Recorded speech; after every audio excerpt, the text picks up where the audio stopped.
Perhaps the worst aspect of social media is how easily it allows us to stay in our own information bubble. Whatever news article or video we might click on, the algorithms automatically recommend even more of those same type of stories. Before long, we are living in a world of confirmation bias, as almost all the information we consume on social media serves to reinforce what we already believe. Even worse, these algorithms make it easier for many of us to believe things that are just not true.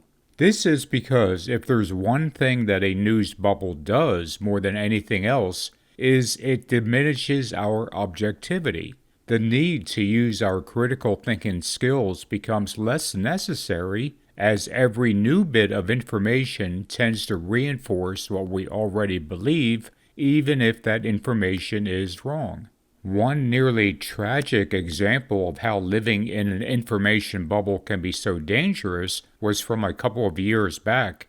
In that story, a 29-year-old Boston man led police on a 20-mile, two-state high-speed chase with his 5 young kids in his van. He also live-streamed what was happening and at one point directed his camera at the van speedometer, showing that he was driving 110 miles an hour.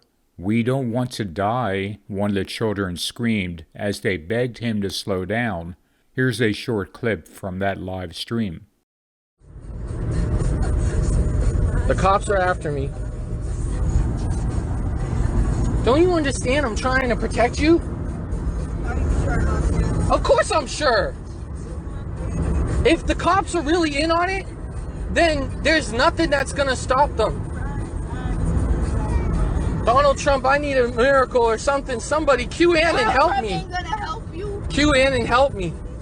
The scariest part of that whole episode might be that he had been watching QAnon videos for only a few weeks before becoming radicalized. He was immersed in these videos on YouTube, and the algorithms kept sending him more and more of the same type of videos to watch. He was repeatedly consuming false information in his news bubble, and yet every video he watched convinced him more and more that these things were true. The algorithms simply didn't care if the information he was consuming was false, or if he went temporarily insane.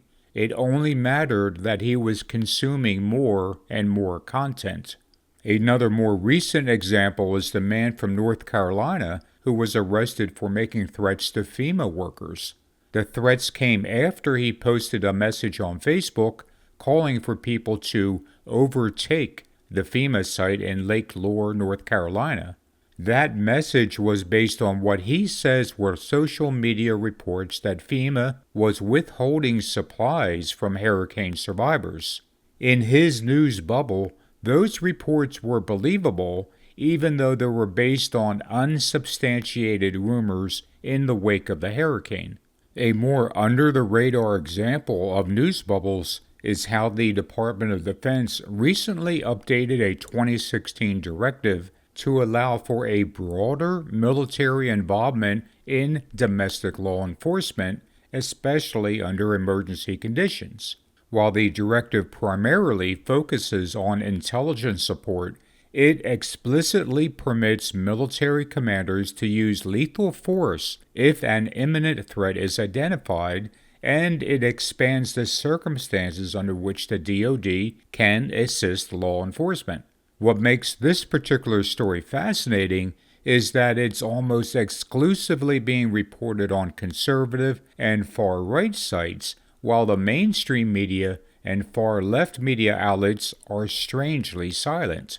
But this is not false information, as the directive outlining the new policy went into effect on September 27, 2024, and the DoD subsequently authorized its release to the public. It is a matter of public record, and under normal circumstances, this story would have been widely reported on the left. But it has not been, and in large part this is because the mainstream media is so consumed with the clear and present danger from Donald Trump that they are blinded to how the current administration is now allowing for a broader military involvement in domestic law enforcement. For their part, the conservative and far-right outlets who have reported this story frame it as evidence that the Biden administration is planning on using the military to tamp down on any large-scale protest that might arise after the election, especially if Harris wins.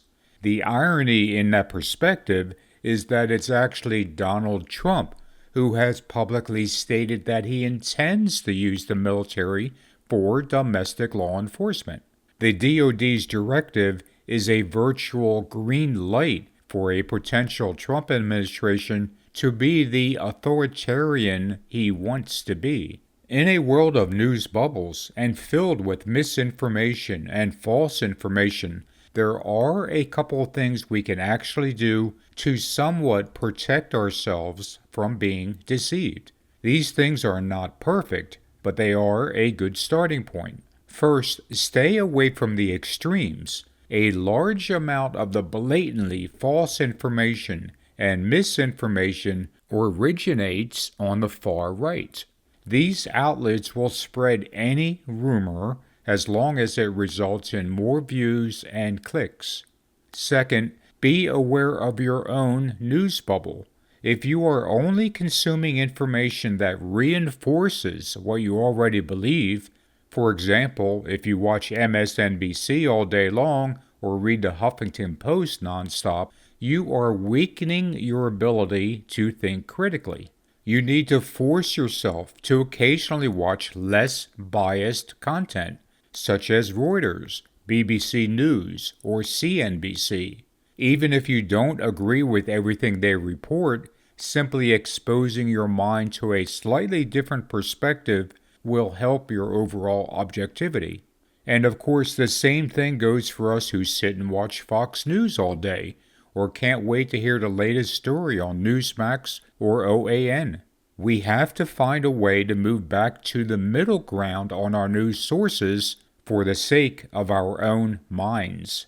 The benefit of our consuming information from a wider variety of perspectives, especially those which are less biased, is that it diminishes the ability for social media algorithms to push us into those news bubbles. Now is the time to fight back against a tendency to live in a news bubble, because otherwise we allow ourselves to become more susceptible to being deceived with false information, and things are only going to get worse from here on out. A recent story on Axios called America's Gullibility Crisis might have summed this up the best. Never before have so many people been so exposed to so much misinformation. Given the increasing ubiquity of AI-generated content, this may be only the beginning.